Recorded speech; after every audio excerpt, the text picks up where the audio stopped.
What up, y'all? It's your boy Denim Jeans back at it again with another video.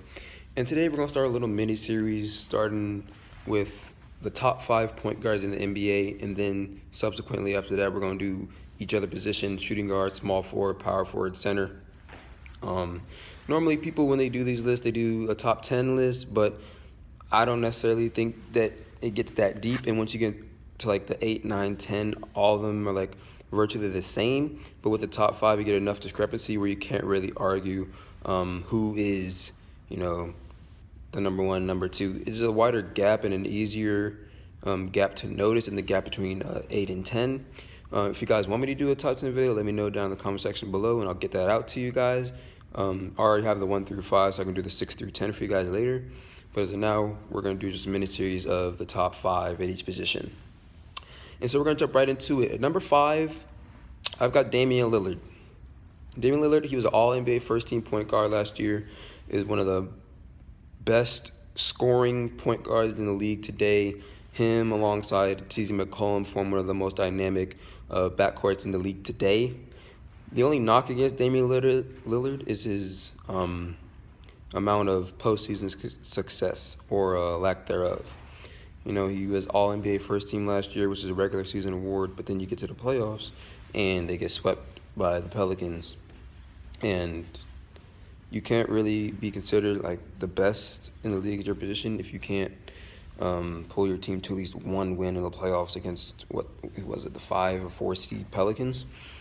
Granted, the Pelicans have one of the best centers in the NBA, or arguably the best center in the NBA, or power forward, depending on how you view him, in Anthony Davis. And so he contributed to the Pelicans' success along with like Drew Holiday stepping up and Julius Randle. But still, to get swept in the playoffs, that's not a good look, especially if you're trying to be consider yourself one of the best point guards in the league. Besides that, he still averaged, over 25 points per game, still one of the best scorers in the league. Doesn't really play that great on defense and usually has to have help from the big man down low, with Jusuf Nurkic and a little bit CJ McCollum, because CJ McCollum can play a little bit of defense. But Damian Lillard is a liability on defense, but his offensive abilities more than make up for that, which is why I still keep him as a top 5 point guard in the NBA. At number 4, and probably a little controversial to you guys, is Kyrie Irving. And you'll see my top 3, and that may persuade you as to why Kyrie's number 4, but he's just so dynamic on the offensive end. He has the best handles in the league, I think, by far. Right behind him, I would say, is Steph Curry, but I think that Kyrie Irving has the best handles in the league.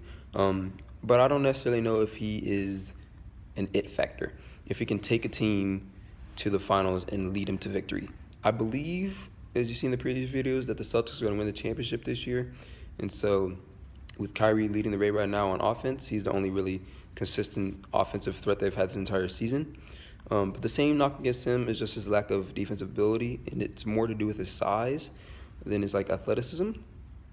But the fact that he can facilitate the offense so well, score at will, and do all that offensively makes up for the fact, and the same thing in Damian Lillard's case, for his lack of defense.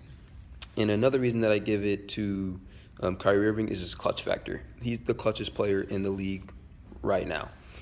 And so you need a bucket in the fourth quarter. You need someone to score for you. You go to Kyrie Irving. He's going to get you that bucket. At number 3, I have Chris Paul. And this is the assumption that it's a healthy Chris Paul. I know he's been sort of hurt this season, but assuming a healthy Chris Paul, he's the 3rd best point guard in the league just because of his ability to realize that James Harden is one of the most valuable assets on offense and use him so well. Averages a double-double, about near 20 points, right around 10 assists, just below or just above. And he has the highest basketball IQ out of any point guard in the league, which makes him so great, makes him an all-time great. And, the same thing with him, whereas Damian Lillard is just a knock about postseason success. And if he hadn't gotten injured in the series where they were up 3-2 against the Warriors in the Western Conference Finals, I think that they would have won that series, and that would have been his chance to play for an NBA championship against LeBron James, and that would have been an incredible championship to watch. But the fact that he did get hurt that season, and the fact that he still hasn't made it to a finals, and hasn't had the ability to win a championship is a knock against his greatness and a knock against his legacy. But his incredible intelligence on the court and his ability to facilitate an offense is what makes him so great. At number 2, Russell Westbrook, walking triple-double, the most athletic player in the league probably, definitely the most athletic point guard in the league.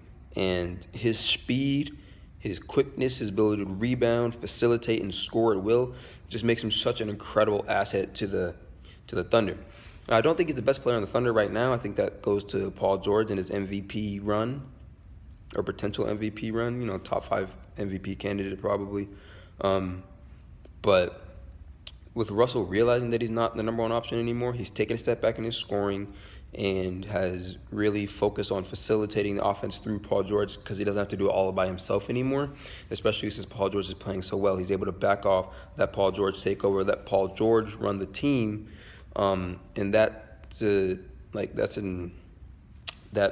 plays like his character and his ability to realize that since he's not the number 1 option anymore, he's going to do his best for the team, and that's rebound, that's facilitate and score when he needs to. And the best point guard in the league, hands down, Steph Curry. He's the greatest three-point shooter in the league and in the history of the game. That's inarguable. If you argue that, you don't know basketball at all. And the fact that he's so good at shooting the three-point shot helps his team become so much better, because everyone's focused on Steph Curry, wondering if he can take a 3, but then they forget about Klay Thompson, they forget about Kevin Durant, they forget about DeMarcus Cousins, they forget that everyone else on the team can shoot as well, because he's so much better at it than everyone else. And so when you have a weapon like that and have someone that can score at will from the three-point range like he can, it makes your team that much better, because teams don't know how to game plan around you. He revolutionized the game. He's going to be a Hall of Famer. And with him being the best three-point shooter in the history of the game, changing his team and changing how basketball is played, his impact on the game is what makes him the best point guard in the league today. If you disagree, let me know down in the comment section below. Let me know if you think there's anyone that should be added to the top 5. Follow my boy, I am Captain Sam, down in the description below. That's all I got for y'all today. Tomorrow we're coming out with the top 5 shooting guards in the league. Peace.